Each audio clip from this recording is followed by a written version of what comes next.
Esimest korda kohtusime meie väga hea sõbranna sünnipäeval. Aga vaatasin, et väga nägus noor mees.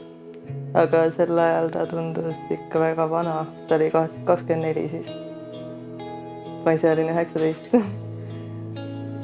Et see oli natuke hirmus.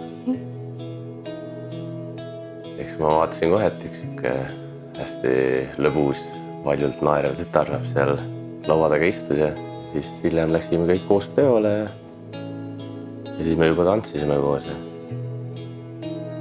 Peale seda sünnipäeva Priit võttiski minuga ühendust uuesti ja hakkasime rohkem suhtlema, väljas käima. Siis meist siis paar saigi üsna kiiresti.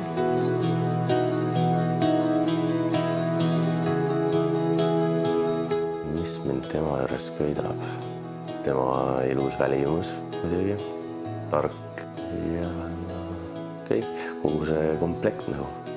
Priit on väga kangekaelne inimene, aga samas ka sisemiselt väga õrn ja hoolitsev ja kaitsev.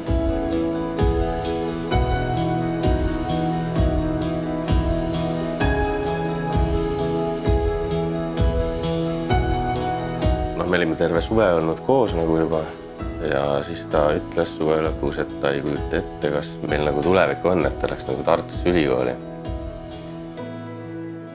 Olin nagu oma ette ja siis ma nagu mõtlesin ja seedisin seda, et ei, et on ikkagi liiga hea tüdruk, et käest nagu ära lasta.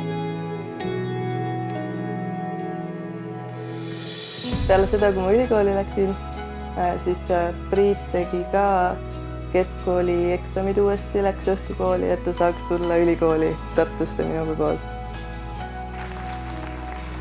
Et see oli muidugi hea tunne, et ta minu pärast nii palju pingutas.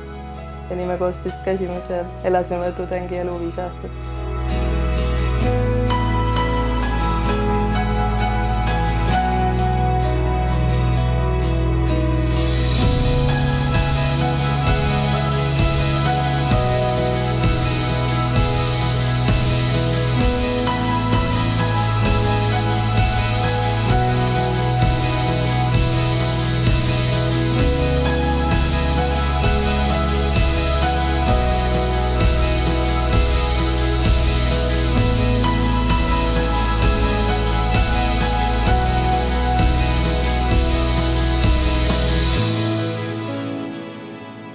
Otsustasimegi 10 aasta täitumisel teha suurema peo 6. juulil 2019.